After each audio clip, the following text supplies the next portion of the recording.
Academy ইয়ালৈ আহিলোঁ আৰু ইয়াত আহি সঁচাকৈ বহুত ভাল লাগিলে। ইয়াৰ পৰিৱেশটো চালোঁ, খুব ডিচিপ্লিন। গম পালোঁ যে ইয়াত যিমানসকল ছাত্ৰ ছাত্ৰীয়ে কেৱল তিনিচুকীয়া বা ডিব্ৰুগড় ডিষ্ট্ৰিক্টৰ নহয়, বিভিন্ন ডিষ্ট্ৰিক্টৰ পৰা ছাত্ৰ ছাত্ৰীসকল ইয়াতে প্ৰশিক্ষণ ল'ব আহিছে আৰু ইয়াত প্ৰশিক্ষণ লৈ সেই ছাত্ৰজনে একাডেমিখনৰ জৰিয়তে চাকৰি এটা দিবৰ কাৰণে চেষ্টা কৰে।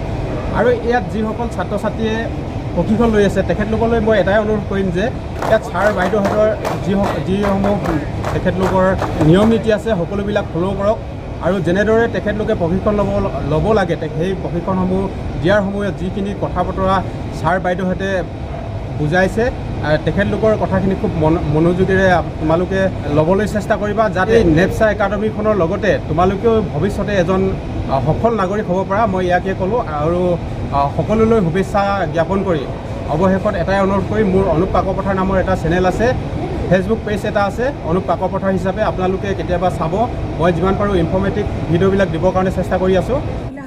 গোলাঘাটৰ পৰা তুমি ক'ৰ পৰা আহিছা? মই ৰাজগড়, মাজুলীৰ পৰা আহিছোঁ। এই প্ৰশিক্ষণটো শেষ হোৱাৰ পাছত ছাত্ৰ ছাত্ৰীসকলৰ আচল যিখন যুদ্ধ সেই যুদ্ধখন আহি পৰিব, কিয়নো বিভিন্ন ঠাইত জুই লাগিব, জুই নুমুৱাবৰ কাৰণে যাব লাগিব, ডাঙৰ ডাঙৰ দুৰ্ঘটনা হ'ব, তালৈ যাব লাগিব। Cadets and hoping the same thing further. Thank you, sir.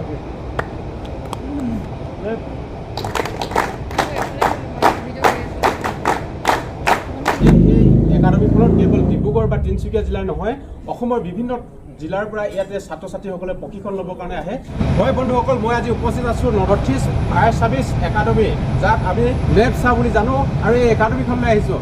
আৰু আপোনালোকে জানেনে এই একাডেমিখনত যিসকল ছাত্ৰ ছাত্ৰীয়ে ইয়াতে এবছৰীয়া এটা কোৰ্চ ল'ব আহে, সেইসকল ছাত্ৰ ছাত্ৰীৰ তেখেতলোকৰ চাকৰি 100% গ্যাৰাণ্টি। আপোনালোকক কেনেকৈ পাব, ইয়াত কি প্ৰশিক্ষণ লয়, সবিশেষখিনি আপোনালোকক জনাবৰ কাৰণে চেষ্টা কৰিম। তেতিয়াহ'লে দেৰি নকৰি আহক আমি ভিতৰলৈ সোমাই দিম। যদিহে আজি এই ভিডিঅ'টো আপোনালোকৰ ভাল লাগিছে তেতিয়াহ'লে আপোনালোকৰ অঞ্চলৰ যুৱক যুৱতীসকলে জানিব পৰাকৈ শ্বেয়াৰ এটা কৰি দিব। আৰু ভিতৰলৈ গৈ আছোঁ, এজন ছাত্ৰই এডমিশ্যন ল'বৰ কাৰণে কিদৰে আহিব লাগিব, এডমিশ্যন ল'বৰ কাৰণে ইয়াতে কেনেকুৱা কি নিয়ম আছে সবিশেষখিনি জনাবৰ কাৰণে এইফালে ছাৰ আছে। ভালে আছে? মানে এটা কথা আপোনালোকে জনাবচোন যে আপোনালোকৰ ইয়াত যদি এজন ষ্টুডেণ্টে এডমিশ্যন ল'বৰ কাৰণে আহে তেতিয়া কি কি নিয়ম থাকে, এইখিনি প্ৰট'কল ক'ব পাৰে। মানে ফাৰ্ষ্টে আপোনাৰ ফিজিকেল ফিটনেছ টেষ্ট হয়, হাইট ৱেইট, তাৰপিছত আইচ চেকআপ কৰা হয়। সেইবিলাক চোৱাৰ পিছতে যদি যোগ্য হয়, মানে ল'ৰাজন বা ছোৱালীজন যোগ্য হোৱাৰ পিছতহে আমি তালৈ আগবঢ়াওঁ। আপোনালোকক ভিডিঅ'টো আৰম্ভণিতে কৈছিলোঁ যে এই একাডেমিখনত যদিহে ইয়াত ছাত্ৰ ছাত্ৰীয়ে প্ৰশিক্ষণ লয় তেতিয়াহ'লে ইয়াতে 100% ইয়াতে চাকৰি পায় ইয়াত পঢ়ি যোৱা ছাত্ৰ ছাত্ৰীসকলে। ইয়াত দেখিছে আপোনালোকে দেৱালত খুব ধুনীয়াকৈ এখন বেনাৰ লগাই থোৱা আছে। ইয়াতে ফটোসহ যিসকলে চাকৰি পাইছে তেখেতলোকৰ ইয়াতে খুব ধুনীয়াকৈ আঁৰি থোৱা আছে। ইয়াত আছে অইল ইণ্ডিয়া লিমিটেড দুলীয়াজানত পাইছে এইসকল ছাত্ৰই চাকৰি পাইছে। আৰু মানে ইয়াত যিমানসকলৰ ফটোসহ ইয়াতে আঁৰি থোৱা আছে দেৱালত সকলোবিলাকে চাকৰি পাইছে। কোনোবাই অইল ইণ্ডিয়াত, কোনোবাই প্ৰিন্সিপাল ছাৰৰ পৰা অকণমান জানিব কাৰণে চেষ্টা কৰোঁ। এইফালে প্ৰিন্সিপাল ছাৰ আছে। ছাৰ ভালে আছে? নমস্কাৰ।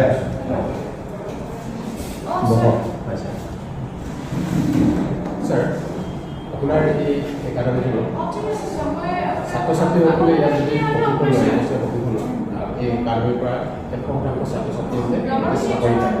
আমাৰ মানে কি হ'ল, এই প্ৰশিক্ষণ কেন্দ্ৰটো স্থাপন কৰাৰ পাছত অলপ দিনৰ পৰা ফায়াৰ ছেফটিৰ যিটো চাহিদাটো ইমানে বাঢ়িছে, বিশেষকৈ অলপতে হৈ যোৱা ডাঙৰ ডাঙৰ অগ্নিকাণ্ড, বাঘজান আৰু এই আমাৰ এইটো তিনিচুকীয়া ডিব্ৰুগড় এই জিলাৰ মাজত হৈ যোৱা ডাঙৰ ডাঙৰ অগ্নিকাণ্ড ঘটাৰ পৰা ৰাইজ আৰু সকলোৰে সমাজৰ মাজত এটা বস্তু আহিছে যে আমি যদি সমাজখন জীয়াই ৰাখিব বিচাৰোঁ, চবচে ডাঙৰ ক্ষতি হয় অগ্নিকাণ্ডৰ পৰা। সেইটো কাৰণে অগ্নিকাণ্ডৰ পাঠ্যক্ৰমৰ কাৰণে এই অনুষ্ঠানটো খোলা হ'ল আজি 2017 চনত এইটো আৰম্ভ কৰা হ'ল। ইয়াৰ উদ্দেশ্য এটা হ'ল, আমি প্ৰথম কথা হ'ল অগ্নি নিৰ্বাপনৰ বিষয়ে সকলোকে অৱগত কৰা হ'ব, সজাগতা দিয়া হ'ব, যিটো public awareness and public preparation for fire prevention, fire safety, fire protection, fire suppression, এইবিলাকৰ বিষয়ে আমি এই প্ৰশিক্ষণৰ আলোচনা কৰোঁ।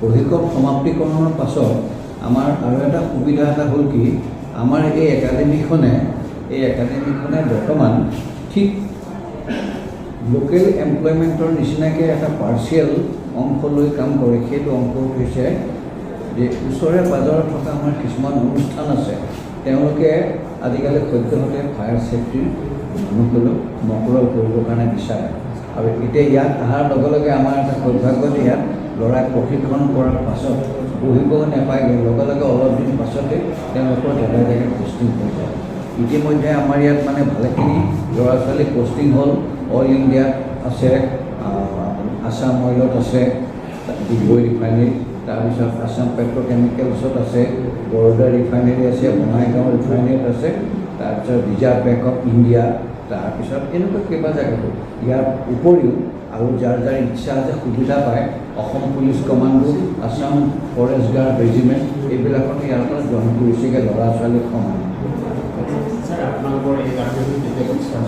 এইখন একাডেমি প্ৰতিষ্ঠা আছিল প্ৰথমতে national academy and fire and safety হিচাপে 2017 চনত 2017 চনত প্ৰতিষ্ঠা হয় এতিয়া যিটো চলি আছে এইটো হ'ল 7ম বেটছ 7 নম্বৰ বেটছ এইটো চলি আছে আছিল আমাৰ প্ৰিন্সিপাল ছাৰ যিহেতু এডমিশ্যন হৈ আছে আৰু মোৰ ওচৰতে আছে এগৰাকী এছিষ্টেণ্ট মেম মেমৰ পৰা মই অকণমান জানিবৰ কাৰণে চেষ্টা কৰিম যদি এজন ষ্টুডেণ্টে আপোনালোকৰ ইয়াতে এডমিশ্যন ল'ব আহে তেতিয়াহ'লে তেখেতৰ কোৱালিফিকেশ্যন বা কেনেকুৱা